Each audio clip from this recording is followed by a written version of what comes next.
You ask Tiger to solve. This deals with linear equations with one unknown. The final result is x equals 2. Let's solve it step by step.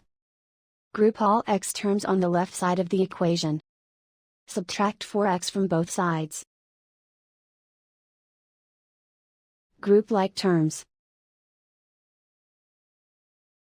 Simplify the arithmetic. Group like terms. Simplify the arithmetic. Group all constants on the right side of the equation. Subtract 6 from both sides. Simplify the arithmetic.